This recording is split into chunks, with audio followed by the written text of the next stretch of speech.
নমস্কার, শুরু করছি ওয়ান এক্স ব্যাট নিবেদিত স্টেডিয়াম বুলেটিন। আর এই সিরিজটার আমরা কি নাম দিয়েছি জানেন? বিজেটি জ্বালা। বিজেটি মানে বর্ডার গাভাস্কার ট্রফি, বিজেটি জ্বালা মানে যেটা প্রায় বিছুটির জ্বালার মতোই। এই পুরো টেস্ট সিরিজ নিয়ে আপনাদের সঙ্গে আমরা অনুষ্ঠানে থাকব। আমার সঙ্গে জয়জ্যোতি ঘোষ, কলকাতা টিভির অ্যাসিস্ট্যান্ট স্পোর্টস এডিটর। আর আজকে পাতে আমরা যেটা দেখলাম তাকে কি বলবো বলুন তো, মহা নাটক। কারণ একদিনে 17টা উইকেট পড়ে গেল। এবং আজকে শুনছিলাম যে পাতে এই সময়ে যেরকম গরম থাকে সেই অনুপাতে আজকে তাপমাত্রাটা কম ছিল, মাঠের বাইরে হিউমিডিটি কম ছিল। কিন্তু মাঠের বাইরে যেটা ঘটলো মাঠের মধ্যে, সেটা তো একদম উত্তপ্ত লাভাস্রোতের মতো ঘটলো। এবং দর্শকরা কেউ বোধহয় চেয়ারে ঠিক করে বসতে পারেননি। জয়জ্যোতি, একেবারে গৌতম দা, মহানাটকের পার্ট কি বলবেন, 17টি উইকেটের পতন এবং এরকম একটা টেস্ট ম্যাচের প্রথম দিন যেখানে 150-এ ভারত অল আউট হচ্ছে এবং তারপর ভারতীয় বোলাররা কামব্যাক করাচ্ছে 67-তে 7। মানে এই মুহূর্তে যদি দেখি তাহলে 83 রানে পিছিয়ে রয়েছে অস্ট্রেলিয়া। তাই বলা যায় প্রথম দিনই মানে এই বিজিটি জ্বালার যা বিজ্ঞাপন দিল পার্থের ফার্স্ট ডে, সেটা দুর্দান্ত। অ্যাবসলিউটলি। আমাদের যে শিরোনামটা বিজেটি জ্বালা, সেটা পার্থের উইকেট, অপটাস স্টেডিয়ামের উইকেট এখন অবধি সার্থক করে দিয়েছে।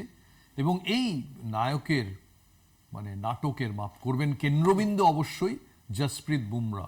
কারণ তিনি টস জিতেছেন, টস জিতে যার টিম ভালো খেলেনি, 150-তে অল আউট হয়ে গেছে। সেখান থেকে যেভাবে তিনি ফিরে আসার এই পুরো আন্দোলনকে নেতৃত্ব দিলেন, সামনে থেকে দাঁড়িয়ে 4টে উইকেট নিলেন 17 রানে, 10 ওভারে, মাত্র 10 ওভারে। জসপ্রীত বুমরা অ্যাকচুয়ালি আমি বলবো ক্রিকেট মাঠের একজন চলমান অশরীরী, অপটিক্যাল ইলিউশন। ওর অ্যাভারেজ যদি দেখেন, টেস্ট ক্রিকেটে 20, ওয়ানডে ক্রিকেটে 23, টি-20-তে 17। আনবিলিভেবল একজন প্লেয়ার, একদম আনবিলিভেবল প্লেয়ার। এবং গতকাল মোহাম্মদ সিরাজ একটা ইন্টারভিউ দিচ্ছিলেন এবং সেখানে বলছিলেন যে কোকাবুরা যে বলটা রয়েছে সেখানে প্রথম 25 ওভার এফেক্টিভ থাকবে ফাস্ট বোলাররা, তারপর থেকে কিন্তু সেটা আরও ইজি হয়ে যাবে ব্যাটারদের জন্য। কিন্তু এখানে মনে হয় কোনো ক্যালকুলেশনই কাজ করে না যখন জসপ্রীত বুমরা বোলিং করেন। এবং একটা কথা বলার, যে আমার মনে পড়ছিল আজকে আইজ্যাক ম্যাকডোনাল্ডের কথা, যিনি পিচ কিউরেটার। মানে তিনি পিচ প্রস্তুত করেছেন, ফাস্ট পিচ যেখানে 10 মিলিমিটার 7-8 মিলিমিটার ঘাস রয়েছে, বাউন্স হবে, গতি থাকবে, সব ঠিক আছে। কিন্তু উনি মনে হয় জসপ্রীত বুমরা এই প্লেয়ারটি যে আছেন ভারতীয় দলে এটা হয়তো ভাবেননি, যার জন্য বুমেরাং হয়ে গেছিল এবং হয়ে গিয়েছে আজকে। এবং যেটা নাকি ভারতের ক্ষেত্রে হয়েছিল নিউজিল্যান্ড সিরিজে স্পিনিং ট্র্যাক। আমার এক্স্যাক্টলি সেটাই বলতে চাইছিলাম যে অস্ট্রেলিয়া যে ফাঁদ ভারতের জন্য পেতেছিল বেশি বাউন্স করতে গিয়ে, সেই ফাঁদে কি নিজেরাই পড়লো? এটা কিন্তু আজকে সবচেয়ে ইম্পর্টেন্ট প্রশ্ন। এই শোতে আপনারাও যোগ দিতে পারেন, ফোন করতে পারেন আমাদের, আপনাদের প্রতিক্রিয়া জানাতে পারেন, প্রশ্ন করতে পারেন।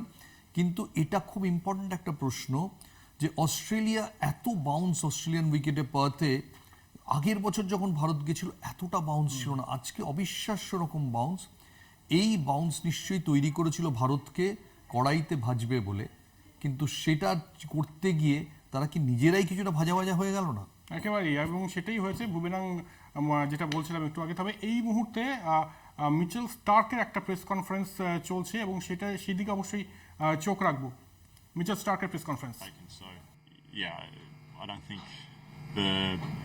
the approach to bowling has changed too much when we've come here. We know what we need to do.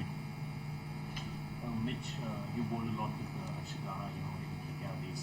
So were you surprised the way he bowled today, or it was all okay? You knew that he can bowl with the red cherry also.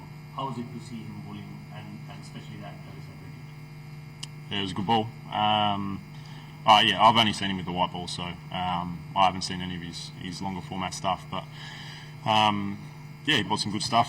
Obviously, I saw him through the IPL last year, and the ball to Trav was another good ball today. So I'm sure that's one he'll cherish as his first wicket.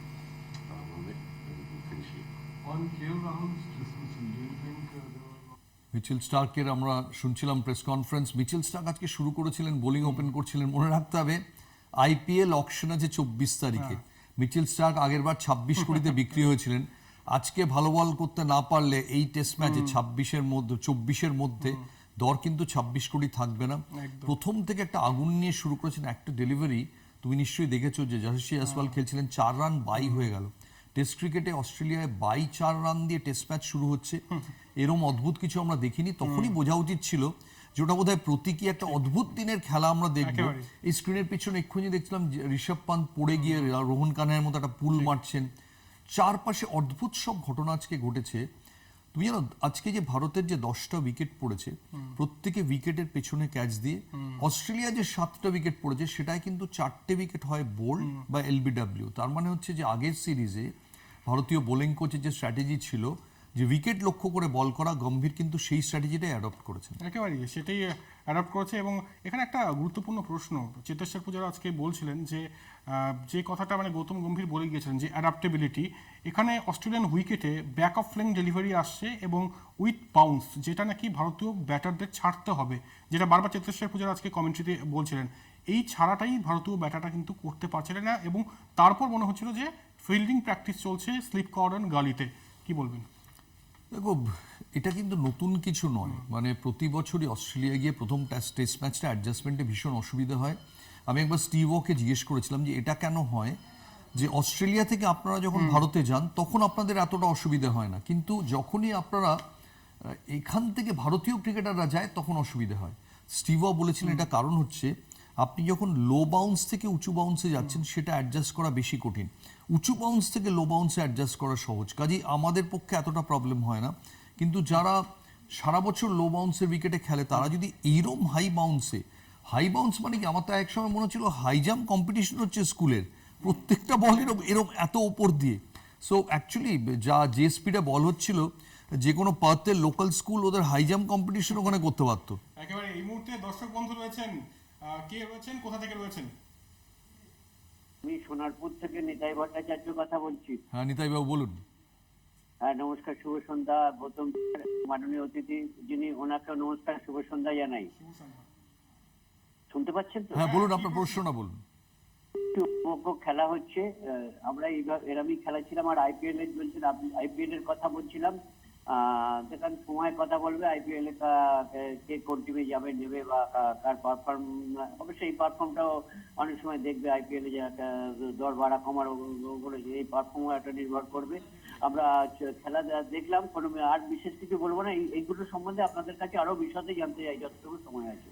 আমি ঠিক ওনার প্রশ্নটা বুঝলাম না। IPL এর সম্পর্কে উনি হয়তো বললেন যে আইপিএল নিয়ে কথা বলবেন, আইপিএল এর আলোচনা অনিবার্যভাবেই থাকবে, কারণ আপনারা জানেন যে অকশন হচ্ছে 24 এবং 25 তারিখে, রোববার এবং সোমবার আইপিএল অকশন, কাজে আইপিএল আলোচনা অনিবার্যভাবে উঠবেই। কিন্তু প্রশ্ন হচ্ছে যে এখনকার মতো, এখন যেটা আজকে ঘটলো পার্থে, সেটা কিন্তু আইপিএল এর মঞ্চে সম্ভব না। হচ্ছে টেস্ট ক্রিকেট, রিয়েল ক্রিকেট, এটা এমন একটা লেভেলের খেলা যেখানে কিন্তু কোনো এরম না আইপিএলে যে আপনি প্রথম ওভারটা সুযোগ পেয়ে গেলেন, ধারে কাছে ফিল্ডার নেই, পেছনে 3টে স্লিপ নেই। এটা এটা হচ্ছে রিয়েল ক্রিকেট, যার জন্য ক্রিকেট এত বছর ধরে সার্ভাইভ করেছে, এবং সেখানে পালানোর কিন্তু কোনো উপায় নেই। আর এখানে আরেকবার মনে হচ্ছিল জসপ্রীত বুমরা কোকাবুরা বলে যা বোলিং করলেন, যদি উনি অস্ট্রেলিয়ান হতেন আপনি ভাবতে পারছো ওকে নিয়ে কি পরিমাণ নাচানাচি হতো যদি এইসব উইকেটে রেগুলার বল করে যেতে পারতেন। একেবারেই জসপ্রীত বুমরা মাতিয়ে দিয়ে গেছেন বলতেই হবে। আর আরো একবার ফিগারটা বলে দিই, 17 রানে 4টি উইকেট নিয়েছেন। আগামীকাল যদি আরো 2-3টি উইকেট নিয়ে নেন তাহলে অবাক হওয়ার কিছু থাকবে না। এই মুহূর্তে আরো একজন দর্শক বন্ধু রয়েছে আমাদের সঙ্গে, কে রয়েছেন, কোথা থেকে রয়েছেন? নমস্কার, গুড ইভিনিং। আমি গাঙ্গুলিগঞ্জ থেকে নীলোৎপল মজুমদার বলছি। আমার গৌতম স্যারকে একটা কোশ্চেন আছে, সেটা হচ্ছে কেএল রাহুল ফার্স্টে যে ডিসমিসালটা হলেন, এটা কি যদি হটস্পট থাকতো তাহলে এড়ানো যেত? কারণ অস্ট্রেলিয়া কিন্তু আগে হটস্পট টেকনোলজি ইউজ করেছে, কিন্তু এই সিরিজে ওরা ইউজ করেনি। সেটার জন্য মানে আম্পায়ার একটুখানি কনফিউজড হয়ে উনি মানে বেনিফিট অফ দ্য ডাউটটা না দিয়ে আউট করে দিলেন। সেইটা এড়ানো যেত, যেটার জন্য রাহুল প্রায় লেট হয়ে গেছিল। তো ও হয়তো 50 রান আরো 40 রান অ্যাটলিস্ট অ্যাড করে দিতে পারতো, যেটা মানে দিনের শেষে হয়তো অতটা অসুবিধা হয়নি যেহেতু বুমরার মারাত্মক পারফরমেন্সের জন্য। কিন্তু এইটা নিয়ে আপনারা কি বলবেন, এটাই আমার কোশ্চেন। ধন্যবাদ নীলোৎপল বাবু। আমার মনে হয় অসুবিধা তো হয়েছেই, তার কারণ হচ্ছে যে ওই সময় কেএল রাহুল আউট হয়ে যাওয়াতে ইনিংসের মোমেন্টামটাই গন্ডগোল হয়ে যায়। একদিকে কেএল রাহুল থাকলে আমার ধারণা ভারতের অন্তত 40 রান এক্সট্রা হতো। এখন অবধি 83 রান হাতে আছে, যদি এর সঙ্গে 40 রান বাড়তো তাহলে 123 রান ভারতের হাতে থাকতো, ম্যাচ জেতার আরও বেশি সুযোগ অনেক বেড়ে যেত। কেএল রাহুলের আউটটা যেখানে যেহেতু স্নিকোমিটারে পরিষ্কার দেখা যাচ্ছে না, আপনি ঠিকই বলেছেন হটস্পট নেই, স্নিকো আছে, স্নিকোর দুটো কিন্তু দুরকম রিপ্লে দেখানো হয়নি, একটা দেখানো হয়েছে। দেখে মনে হচ্ছিল দৃশ্যত ব্যাটটা প্যাডে লেগেছে। এবার সাধারণ নিয়ম হচ্ছে যে কনক্লুসিভ এভিডেন্স যদি না থাকে তাহলে কিন্তু বেনিফিট অফ ডাউট ব্যাটসম্যানের ফেভারে যায়। এক্ষেত্রে কেন সেটা গেল না, এটা খুব দুর্ভাগ্যজনক যে থার্ড আম্পায়ার তিনি ইলিংওয়ার্থ তিনি আউট দিয়ে দিলেন রাহুলকে। খুব ভাইটাল ব্লো, এবং আমি বলবো রাহুল খুব আনফর্চুনেট যে সামান্য একটা ওই স্নিকোতে সামান্য একটা দেখে মুভমেন্ট দেখে তিনি আউট দিয়ে দিলেন, কিন্তু আরেকটা রিপ্লে দেখলে বোধহয় দেখতেন যে ব্যাটটা প্যাডে লেগেছিল, ব্যাটটা বলে লাগেনি। এবং এই ধরনের ক্রিকেটে হয়েই থাকে, কিন্তু খুব ভাইটাল। KL রাহুল যেহেতু ভারতের খুব ভালো ব্যাট করছেন এবং দেখে মনে হচ্ছে KL রাহুল আর ঋষভ পন্থী এই সিরিজে আপাতত ভারতের ভরসা হতে যাচ্ছেন। একেবারেই। আর আরো একটা বিষয় সেটা হচ্ছে যে এক্ষেত্রে বাকিদের তো আলোচনা করছি, আরেকটা ফোন এসছে বোধহয়, আরো একটা ফোন এসছে, বলুন কে কথা বলছেন? যোগাযোগ বিচ্ছিন্ন হয়ে গেছে। তুমি বিরাট কোহলির কথা বলছো? কথা বলছিলাম, বিরাট কোহলিও ঠিক একই ভঙ্গিতে আজকে কিছুটা ক্রিজ থেকে এগিয়ে এসে ব্যাটিং করছিলেন, তবে সেই এক্সট্রা বাউন্সে সেই তিনি কুপকাত এবং আউট হলেন তো বটেই, এবং ফিল্ডিংও কিন্তু একটা ক্যাচ মিস করলেন। কি হচ্ছে বিরাট কোহলি? দেখো, আমি কুপকাত শব্দটা আমি এগ্রি করি না। যে বলটাতে বিরাট কোহলি আউট হয়েছেন সেই বলটা কিছু করার ছিল না, বলটা জাস্ট লাফিয়ে উঠে এজটা নিয়ে চলে গেছে। এবার বিরাট কোহলির সমস্যা হচ্ছে যে বিরাট কোহলি অস্ট্রেলিয়ান উইকেটে 2014 থেকে উনি ক্রিজের দুপা এগিয়ে ব্যাট করছেন, সো দ্যাট অফ স্টাম্পের পেছনের দিকে আউট হওয়ার যে পসিবিলিটিগুলো সেটাকে কমাতে চাইছেন, সামনে খেলতে চাইছেন। বাট প্রবলেম হচ্ছে যে 10 বছর আগে এটাতে খেলে অ্যাডিলেডে উনি একটা যে ইনিংস খেলেছিলেন 2 ইনিংসের, সেটা স্বপ্নের মতো। এখনকার বিরাট কোহলি কি তার ফ্লেক্সিবিলিটি আছে ক্রিজের দুপা বাইরে ব্যাট করার অস্ট্রেলিয়ান উইকেটে?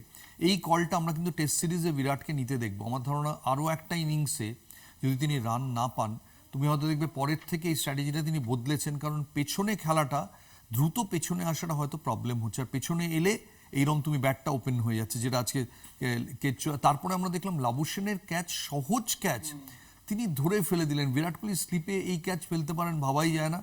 আমার মনে হয় এখনও তার একটা দুর্যোগ, ক্রিকেটীয় দুর্যোগের চেয়ে বেশি মানসিক দুর্যোগ চলছে রান না পেয়ে পেয়ে। একেবারে, এবং আমরা আশা করবো যে দ্বিতীয় ইনিংসই সেটা কাটিয়ে উঠবেন বিরাট কোহলি।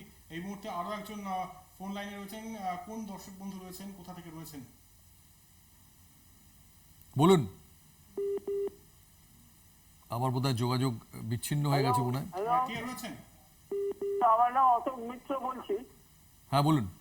হ্যাঁ, আমি বলছি যে এই যে মানে এখনকার প্রেজেন্ট ক্রিকেট চলছে, হ্যাঁ আমি বলবো অত্যন্ত লো স্ট্যান্ডার্ড, কোনো টিমের ইয়ে নেই, বুঝছেন? এই যে ব্যাটসম্যান এইরকম বল আর এইরকম উইকেটে অনেক খেলা হয়েছে, কিন্তু এখন কোনো টিমের ভালো ব্যাটসম্যান নেই, ভালো বোলার থাকতে পারে, এতে অনেক ভালো বোলার, অনেক এইরকম উইকেট, এমন কিছু উইকেট নয়, হ্যাঁ আগেকার প্লেয়াররা মানে বেশি জন না, রাহুল দ্রাবিড়, লক্ষণ, সেহবাগ, এরা একই খেলে, আর এইসব ব্যাটসম্যান ওয়ার্ল্ডের কোনো টিমে এরকম 10টা ব্যাটসম্যান নেই। আর নিয়ে আপনারা মাথায় তুলেছে, হচ্ছে অনেক বড় বড় প্লেয়ার খেলেছে। আপনার প্রশ্নটা আমি বুঝতে পারলাম না। আপনার বক্তব্যটা হচ্ছে যে এই প্লেয়াররা এই উইকেটটাকে বিভৎস করে তুলেছে, এই প্লেয়ারদের টেকনিকের অভাব, সম্ভবত উনি এটাই বলছেন।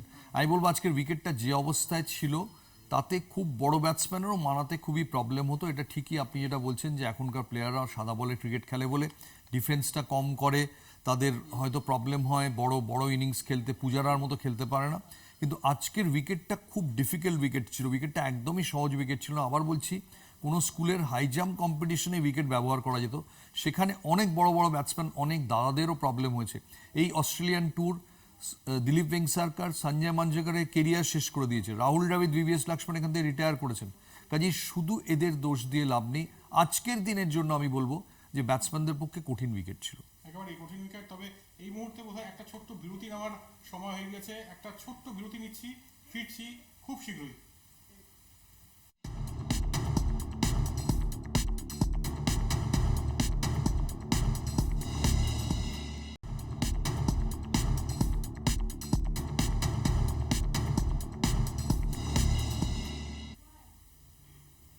ফিরে এলাম 1x ব্যাট নিবেদিত বিজিটি জ্বালা অনুষ্ঠানে বিচুটির জ্বালাই বটে আজকে প্রয়াতের উইকেট, দুটো টিমের কেউ ঠিক মতো বানিয়ে খেলতে পারেননি। আমি আরেকজনকে দেখে মনে পড়ছিল, মানে একটা ঠিক নভেম্বরের 1 বছর আগের একটা কথা, মার্নাস লাবুশেন, ইনি 19শে নভেম্বর রাত্রিরে আমার আর জয়জ্যোতি রাত্রিরের খাওয়াটা এবং গোটা ভারতবর্ষের বোধহয় প্রায় খাওয়াটা কেড়ে নিয়েছিলেন একটা বড় পার্টনারশিপ ট্র্যাভিসেডের সঙ্গে করে। সেদিন 19শে নভেম্বর রাত্রিরে আহমেদাবাদের রাত্রিরে আমাদের স্বপ্নভঙ্গ হয়েছিল, কারণ ইনি একটা লম্বা পার্টনারশিপ করেছিলেন এবং অস্ট্রেলিয়াকে বিশ্বকাপ ফাইনালে জিতিয়ে দেন। সে একই লোককে এদিন আমরা 52 বলে 2 করতে দেখলাম এবং বারবার মনে হচ্ছে যে তিনি ফর্ম, নিজের পুরনো অ্যালবাম সব কিছু খুঁজছেন। কোনো বড় পর্যায়ের ব্যাটসম্যানকে এতক্ষণ ধরে এইরকম অবস্থা আমরা দেখিনি এবং ওই 52 বলে 2 এর মধ্যে কিন্তু একটা ক্যাচ ফেলা আছে বিরাট কোহলি। একেবারেই এইটা দেখে অনেকটা মনে হচ্ছিল সেই রাহুল দ্রাবিড় 40 বলে 1 রান করেছেন এবং তারপরে ব্যাটটা দেখিয়েছিলেন, তো সেই দৃশ্য মনে পড়ে যাচ্ছিল। ব্যাটে খেললাম। এই মুহূর্তে পার্থের সামনে কিন্তু একটা ছবি উঠে আসছে, সেই ছবিটা আমরা অবশ্যই দেখানোর চেষ্টা করছি। ভারতীয় ক্রিকেট অনুরাগীরা অনেকটাই এই মুহূর্তে খুশিতে রয়েছেন এবং তারা তিরঙ্গা উড়াচ্ছেন এবং চিৎকার করছেন। এই মুহূর্তে একটা ফোন এসছে, কোন দর্শক বন্ধু রয়েছেন, কে রয়েছেন? হ্যালো, হ্যাঁ বলুন, আমরা প্রশ্নটা কুইকলি বলুন। আমি সুব্রত চৌধুরী, হ্যাঁ সুব্রত বাবু, হ্যাঁ প্রশ্নটা বলুন। সুব্রত চৌধুরী উত্তরপাড়া থেকে বলছি। হ্যাঁ বলুন। হ্যাঁ বলছি, মর্নিং শোজ দ্য ডে, কিন্তু এটা আজকে দেখতে পেলাম না। আমরা ভেবেছিলাম হয়তো ওরা বড় কিছু করে ফেলবে, আমরা হয়তো অনেকটা পিছিয়ে যাব, কিন্তু থ্যাঙ্কস টু বুমরা, সিরাজ, বিশেষ করে রানাকে হেডের উইকেট। আপনার প্রশ্নটা বলুন প্লিজ। প্রশ্নটা হচ্ছে, এই ম্যাচটা কতদিন পর্যন্ত গড়াতে পারে? Today is the end of মানে first day of the day, কতদিন এটা গড়াতে পারে বলে আপনার মনে হয়? দেখুন, এটা 3.5 দিনের বেশি গড়ানো উচিত নয়, যেভাবে যাচ্ছে 3.5 দিন 4 দিন, 5th ডে তো নয়। তবে এখন ভারত কিন্তু যদি সেকেন্ড ইনিংসে ভালো ব্যাটিং করতে পারে এবং কালকে যদি খুব দ্রুত অস্ট্রেলিয়ান ইনিংস শেষ করে দেয়, ভারতের কিন্তু প্রথম টেস্ট ম্যাচ জেতার চান্স আছে। মনে রাখবেন 83 রানের লিডটা, এই উইকেটে অনেকটা লিড। ভারত যদি সেকেন্ড ইনিংসে 250-300 করতে পারে ওই মোমেন্টামটা নিয়ে, কালকে দ্রুত আউট করে দিয়ে, খুব ইম্পর্টেন্ট হচ্ছে কালকে সকালবেলা অস্ট্রেলিয়া অ্যালেক্স ক্যারিকে নিয়ে কতটা যাবে। অ্যালেক্স ক্যারি কিন্তু ভালো ব্যাটসম্যান, 32 অ্যাভারেজ টেস্ট ক্রিকেটে। ওইটা খুব ইম্পর্টেন্ট যে ভারত এই যদি অল আউট তাড়াতাড়ি করে দিতে পারে, তাহলে কিন্তু ভারতের ম্যাচ জেতার একটা চান্স খোলা আছে। এই উইকেটে বলা খুব ডিফিকাল্ট। অস্ট্রেলিয়া সেকেন্ড ইনিংসে তেড়ে ফুড়ে আসবে, কিন্তু একটা লিড থাকলে ওপেনাররাও অনেক বেশি খোলা মনে খেলতে পারে। একেবারেই। আর 50 রানের লিড কিন্তু অনেকটাই লিড, এবং ভারত কিন্তু সেটাই চেষ্টা করবে যে যাতে 50 বা তার আরেকটা জিনিস আমার মনে হয় আজকে ইন্ডিয়ান ব্যাটিং দেখে মনে হলো যে ভারতকে কিন্তু তোমায় 2-1 ব্যাটসম্যানকে একটু ছেড়ে দিতে হবে অ্যাটাক করার জন্য। সেটা যশস্বী জয়সওয়াল হতে পারে, ঋষভ পান্ত হতে পারেন। ঋষভ পান্তকে আজ যে খেলাটা খেললেন সেটা চরিত্র বিরোধী ঋষভ পান্তের খেলা। এই ঋষভ পান্ত এই ক্রিকেট খেলেন না। এবার তুমি যদি ঋষভ পান্তকে আটকে রেখে দাও, পূজারা হতে বলো, তাহলে টিমের কোনো সুবিধে হবে না। যারা পূজারা হওয়ার তারা পূজারার মতো খেলুক ওই রাস্তায়। ঋষভ পান্ত বা যশস্বী জয়সওয়ালকে তুমি ছেড়ে দাও শট খেলার জন্য, এছাড়া তোমার কিন্তু রানটা হবে না। একেবারে ন্যাচারাল ক্রিকেট যেটা যার, সেহবাগের যেমন ছিল একরকম, দ্রাবিড়ের একরকম, এখানেও কিন্তু পান্থের একরকম, আবার অন্যান্য যেসব ভারতীয় ব্যাটাররা রয়েছে তাদের এক রকম। তাই তাদের খেলাটা তাদের মতোই খেলতে দেওয়া উচিত। এই মুহূর্তে আরও একজন দর্শক বন্ধু রয়েছেন, কে রয়েছেন, কোথা থেকে রয়েছেন, কে রয়েছেন এই মুহূর্তে আমাদের সঙ্গে? হ্যাঁ বলুন। উজ্জ্বল দাস। হ্যাঁ বলুন, প্রশ্নটা বলুন প্লিজ। প্রশ্নটা হচ্ছে, অবিলম্বে অস্ট্রেলিয়ায় মোহাম্মদ শামিকে করবে। অস্ট্রেলিয়া মোহাম্মদ শামি, আমি যা বুঝতে পারছি আপনার প্রশ্ন কিছুটা পুরোটা। মোহাম্মদ শামি 3rd টেস্ট ম্যাচে সম্ভবত টিমের সঙ্গে যোগ দেবেন।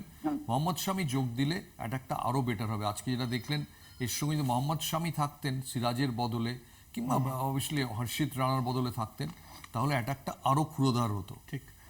গৌতম, এখানে একটা প্রশ্ন, সেটা হচ্ছে যে গৌতম গম্ভীর, যিনি একের পর এক এক্সপেরিমেন্ট আইপিএলও করে গিয়েছেন, এই টেস্ট ম্যাচেও আমরা দেখেছি দুজন ডেবিউটেন্ট, যদিও তারা কিন্তু দুর্দান্ত পারফর্ম করেছেন। বিশেষ করে নীতিশ কুমার রেড্ডি এমন একটা সিচুয়েশনে এসেছেন এবং যে টেম্পারমেন্টে ব্যাটিং করেছেন, সোজা ব্যাটে খেলেছেন, 41 রান, সেটাই টিমের হায়েস্ট স্কোর, মানে হায়েস্ট ইন্ডিভিজুয়াল স্কোর। এই দুই ডেবিউটেন্ট নিয়ে এবং গৌতম গম্ভীরের এই এক্সপেরিমেন্ট নিয়ে আপনার গৌতম গম্ভীর এই প্রথম, অশ্বিন জাডেজা দুজনেই বাদ গেলেন। আমি মনেই করতে পারছি না ভারত গত 5-7 বছরে কোনো টেস্ট ম্যাচ অশ্বিন জাডেজা দুজনকে বাদ দিয়ে খেলেছে কিনা। এটা স্ট্যাটিস্টিশিয়ানরা দেখতে পারেন। বিদেশে তো খেলেইনি, বেশিরভাগ সময় জাডেজা খেলেছেন, কখনো অশ্বিন খেলেছেন। নিশ্চয়ই নেটে দেখে মনে হচ্ছে, কিন্তু এটা একটা বিশাল সিদ্ধান্ত যে আমি ওয়াশিংটন সুন্দরকে খেলাবো, আমি দুম করে দেবদত্ত পালিকালকে 3 নম্বরে নিয়ে এলাম, আমার কাছে অভিমন্যু ঈশ্বরন রয়েছে, আমি নীতিশ রেড্ডিকে নিয়ে এলাম। অনেকগুলো এক্সপেরিমেন্ট করেছেন, এবার টেস্ট ক্রিকেটে কি সেই এক্সপেরিমেন্টগুলো চলবে? এবার দেখো, জো জিতা ওহি সিকান্দার বলে একটা কথা আছে, নীতিশ রেড্ডি রান করে দিয়েছেন, দেবদত্ত পালিকাল রান পাননি 23 বল খেলে। ইভেনচুয়ালি কি, কিন্তু গৌতম গম্ভীর আমার কোথাও মনে হয় টেস্ট ক্রিকেটের জন্য বড় বেশি ফাটকা খেলেন। একেবারে এই মুহূর্তে আরো একজন দর্শক বন্ধু রয়েছেন আমাদের সঙ্গে। কে রয়েছেন, কোথা থেকে রয়েছেন? সূর্য সেন বলছি, বালিগঞ্জ থেকে। কি প্রশ্ন আপনার? আমি জানতে চাই আপনাদের কাছে যে নীতিশ রেড্ডির পারফরমেন্স সম্বন্ধে কিছু তো বলছেন না। কার পারফরমেন্স? আপনার প্রশ্নটা যদি আরেকবার বলেন। নীতিশ রেড্ডি নিয়ে আপনি বোধহয় শোনেননি, আমরা নীতিশ রেড্ডিতে এক্ষুনি আলোচনা করছিলাম যে উনি হাইয়েস্ট স্কোরার এবং ডেবুটেন্ট, সেখানে হাইয়েস্ট স্কোর করেছেন, খুব ভালো ব্যাট করেছেন। এক্ষুনি জয়জ্যোতি ওর কথাই বলছিল, শুধু এবার এক ওভারও তাকে বল দেননি জসপ্রীত বুমরা। যদি বল দিতেন তাহলে বোঝা যেত যে ফোর্থ বোলার হিসেবে শার্দুল ঠাকুর এই টিমে যে কাজটা করতেন সেটা উনি করতে পারবেন কিনা। আমি এখনও ব্যক্তিগতভাবে আমি মনে হয় হার্দিক পান্ডিয়াকে খুব মিস করছি। এই উইকেটে হার্দিক পান্ডিয়া বল করলে, ব্যাটিংটা তো বাদই দিচ্ছি, তাহলে কোথাও একটা মনে হয় সন্ত্রাস সৃষ্টি হতে পারতো। কিন্তু দেখুন, এখনকার দিনের ক্রিকেটাররা এরা সাদা বল খেলতে বেশি পছন্দ করেন, এরা এই কঠিন রক্তাক্ত লাল বলের পৃথিবীতে এদের অনেকের অনীহা রয়েছে, কারণ তাতে অনেক বেশি ফিটনেস, অনেক ঝামেলা দাবি করে। এখানে একটু স্বচ্ছন্দ পৃথিবী, এখানে কিন্তু এইরকম আজকে হার্দিক পান্ডিয়া থাকলে অনেক সুবিধা হতো। একেবারে, এবং হার্দিক পান্ডিয়া খুব ইউটিলিটি প্লেয়ার, আর এক্ষেত্রে কিন্তু একটা ইম্প্যাক্ট ফেলতেই পারতেন না হার্দিক পান্ডিয়া। এই মুহূর্তে আরো একজন দর্শক বন্ধু রয়েছেন। কে রয়েছেন, কোথা থেকে রয়েছেন? আমি বিশ্বজিৎ আচার্য রানা থেকে বলছি। কি প্রশ্ন আপনার? আমি গৌতম দাকে জিজ্ঞেস করতে চাই যে আজকে সকালবেলা এরকম পিচ দেখে গৌতম গম্ভীর এবং থিঙ্ক ট্যাঙ্ক যে ডিসিশনটা নিয়েছে যে ব্যাটিং করার, এই বোল্ড ডিসিশনটা, এবং আরেকটা হচ্ছে অশ্বিনকে না খেলিয়ে ওয়াশিংটন সুন্দরকে যে নিয়েছে স্কোয়াডে, এটাকে গৌতম দা কেমন ভাবে দেখছেন? বিশ্বজিৎবাবু, আপনার প্রশ্নটা খুব ভালো। দুটো প্রশ্নের উত্তরই আপনি যেটা বলতে চেয়েছেন আমি তার সঙ্গে একমত। আমি মনে করি অশ্বিনকে নেওয়া অবশ্যই উচিত ছিল। ব্যাটিং এবং এক্সপিরিয়েন্স, বিগ ম্যাচ প্রেশার, অশ্বিনকে খেলানো উচিত ছিল। 1, 2 হচ্ছে যে আপনি বলছেন যে টসে জিতে, আমারও তাই মনে হয়, কারণ আমি দেখছিলাম নেটে যে আকাশ মেঘলা ছিল, সবুজ উইকেট, সেখানে জানিয়ে পরের দিকে অনেকে বলছিল পিচ ভাঙতে পারে, কিন্তু কোথাও মনে হয় জসপ্রীত বুমরা হয়তো ফিল্ডিং নিলে আরও ভালো করতেন, তাহলে ব্যাটসম্যানরা উইকেটের চরিত্র সম্পর্কে ওয়াকিবহাল হয়ে যেতেন। আমার মনে আছে অনেক বছর আগে টাইগার পাটোয়ারি খেলা ছাড়ার প্রায় বছর 15 বাদে আমার একটা সাক্ষাৎকারে জিজ্ঞেস করেছিলাম যে আপনার কোনো রিগ্রেটস আছে? উনি বলেছিলেন একটাই রিগ্রেটস, অস্ট্রেলিয়ায় গিয়ে আমি একবার ভেজা উইকেট দেখেও আমি বোকার মতো ব্যাটিং নিয়েছিলাম, আমার ফিল্ডিং করা উচিত ছিল। আজও ওটা আমাকে কষ্ট দেয়, কিন্তু ওই সিদ্ধান্তটা ফিরিয়ে নেওয়ার উপর আমার কোথাও মনে হচ্ছিল আমরা ভালো ব্যাট করতে পারবো। আমি রান পেয়েছিলাম, কিন্তু আমার টিম ম্যাচটা হেরে গেছিল। আমার আজকে বুমরাকে দেখে সেটা মনে হলো, বুমরা ম্যাচটা জিততেই পারেন। এই সিদ্ধান্তটা ঠিক কিনা এটা নিয়ে কিন্তু অনেকদিন গবেষণা চলবে। অবশ্যই গবেষণা চলবে। তবে দ্বিতীয় দিনে কি স্ট্র্যাটেজি হতে চলেছে ভারতের তরফ থেকে? না, আমি তোমায় বলছি, এটা কি জানো তো, এটা ভারতের একটা ড্রেসিং রুমের একটা রবি শাস্ত্রীর আমল থেকে যে কাম হোয়াট মে আমরা ফেস করব।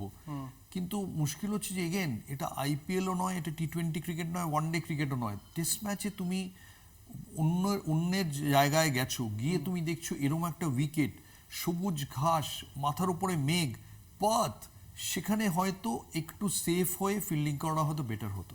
একেবারে। তবে এটা ভাগ্য ভালো যে ভারত পরবর্তীতে মানে বোলিং করে অস্ট্রেলিয়াকে চাপে ফেলেছে। 7টা উইকেট না পড়ে যদি একটা উইকেট থাকতো বা কোনো উইকেট না থাকতো, তাহলে কিন্তু এটা বুমেরাং হয়ে যেত। তীব্র সমালোচিত হতেন জসপ্রীত বুমরা, তীব্র সমালোচিত হতেন। তবে গৌতম দা, আগামীকাল দ্বিতীয় দিন পার্থে ভারতের পার্সপেক্টিভ থেকে যদি বলি, কি স্ট্র্যাটেজি হওয়া উচিত? ভারতের স্ট্র্যাটেজি হওয়া উচিত খুব দ্রুত লাস্ট 3টে উইকেট নিয়ে নেওয়া, এবং 3টে উইকেট নিয়ে ব্যাটসম্যানদের বলা, অন্তত 2জন ব্যাটসম্যানকে বলা খোলা মনে খেলতে, কারণ এখন তোমার অস্ট্রেলিয়াকে অ্যাটাক করতে হবে। এবার কালকের যে খেলাটা হবে সেটা কমপ্লিটলি সাইকোলজিক্যাল হবে, যে ম্যাচের স্টিয়ারিংটা কে হাতে নিচ্ছে। 83 থেকে যদি 50 রান অস্ট্রেলিয়া এবার করে ফেলে, তাহলে 33 কাছাকাছি হয়ে যাবে। তোমার ম্যাচের স্টিয়ারিংটা তাড়াতাড়ি নিতে হবে, যে ম্যাচের স্টিয়ারিংটা আগে নেবে অন্য টিম কিন্তু প্রেসারে থাকবে। একেবারে। আমরা কলকাতা টিভি অনলাইনে একটা পোল করেছিলাম, আমি জাস্ট কি রেজাল্ট সেটা বলে দিচ্ছি। পোলে বলা হয়েছিল যে কোন ইনিংসটা আপনাদের ফেভারিট। তার মধ্যে যে কটা ইনিংস ছিল সেটা বলছি। সচিন টেন্ডুলকার 114 1992 পার্থ, এই পার্থেই। Rahul Dravid 233 2003 Adelaide. Sachin Tendulkar 241 2003-4 Sydney. Sandeep Patil 174 1981 Adelaide. Virat Kohli 141, 2014 Adelaide, Rishabh Pant 159, 2018 Sydney. এখানে বলা হয়েছিল যে আপনারা ভোট দিন যে কোন ইনিংসটা আপনাদের সবচেয়ে ফেভারিট। আমি রাহুল দ্রাবিড় 233-এ ভোট দিয়েছিলাম, তবে উইনার হচ্ছে ঋষভ পান্ত 159, 2018 সিডনি। প্রথম তো আপনি কোনটায় ভোট দিয়েছিলেন? দেখো, আরও একটা ইনিংসের কথা আমরা বলিনি। বিজয় হাজারে একটা ইনিংস খেলেছিলেন 1947-48-এ, দুটো ইনিংসে সেঞ্চুরি মিলার লিন্ডওয়ালের এগেনস্টে অ্যাডিলেডে। আমি রাহুল দ্রাবিড়কে দিতে চাই এই জন্য 233-72, দুটো ইনিংসেই দুর্দান্ত ইনিংস এবং ম্যাচ জেতানো ইনিংস। ঋষভ পান্তটাও দারুণ। আমি রাহুল দ্রাবিড়ের ইনিংসটা অনেক প্রথাগত ইনিংস, কিন্তু আমি রাহুল দ্রাবিড়ের পক্ষে একেবারে, এবং ম্যাচটা ভারত জিতেও ছিল সেই ভারত জিতেও ডে। ছিল।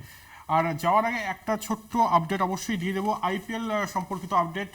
আমরা জানি যে কবে অকশন হবে, তবে তার আগে আইপিএল অ্যানাউন্স হয়ে গিয়েছে, মানে কবে থেকে আইপিএল শুরু হচ্ছে। শুধু এই বছর নয়, আগামী 3 বছরে কিন্তু আইপিএল কবে থেকে শুরু হচ্ছে, কতদিন অবধি আইপিএল চলবে, সেটা কিন্তু ডেট অ্যানাউন্সমেন্ট হয়ে গেছে।